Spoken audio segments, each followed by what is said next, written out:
Memorial Stadium, honoring that intrepid space explorer, Colonel Cotton. Hear the Colonel's first words since his return from the planet Earth. You are all invited to attend.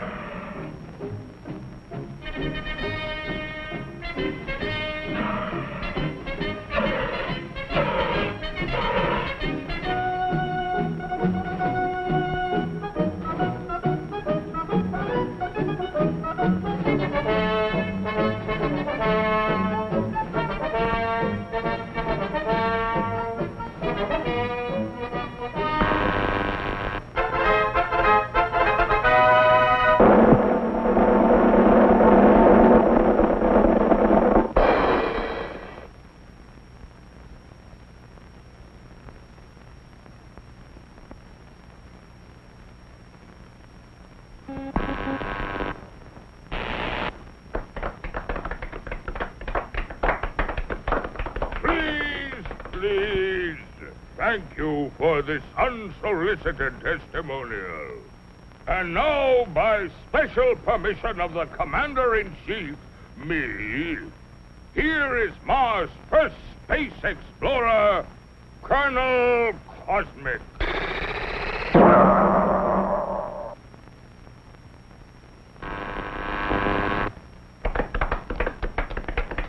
I can't tell you how happy I am to see your smiling faces once more.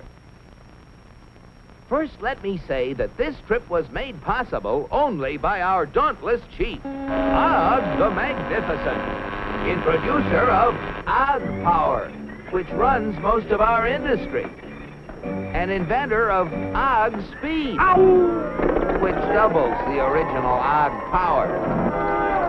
A short time ago, the master was having trouble with the state limousine. He had, of course, developed the explosive charge.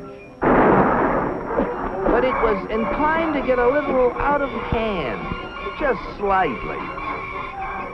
And, of course, there was always the problem of friction. Parts rubbing together, heating up, and causing all sorts of trouble.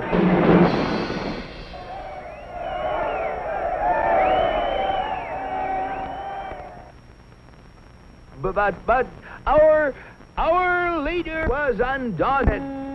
He immediately ordered our first expedition into space to bring back the secret of how other planets got their state limousines to run smoothly. The target was picked with painstaking scientific accuracy. Destination Earth. You all know with what eagerness I volunteered for the mission, and with what confidence I took off.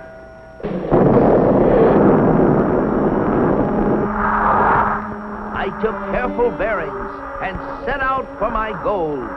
It seemed no time till I was approaching a country of Earth called, the United States of America. I set her down like a feather.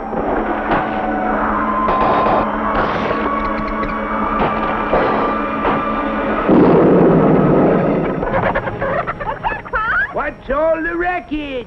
Naturally, I protected government property by making the saucer invisible. They're after the chickens, Ma! And though the natives showed great interest in me, I decided to make myself invisible, too.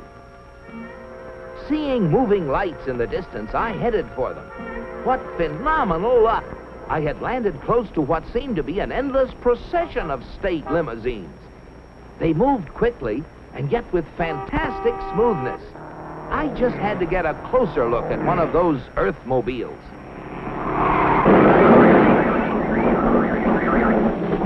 Just as I thought. Not only smooth and efficient, but powerful as well. I watched them for hours. Great Ganymede, they were superb. I just couldn't help comparing them with ours, if you call that a comparison. Surely these vehicles must be the property of the highest officials. I was wrong.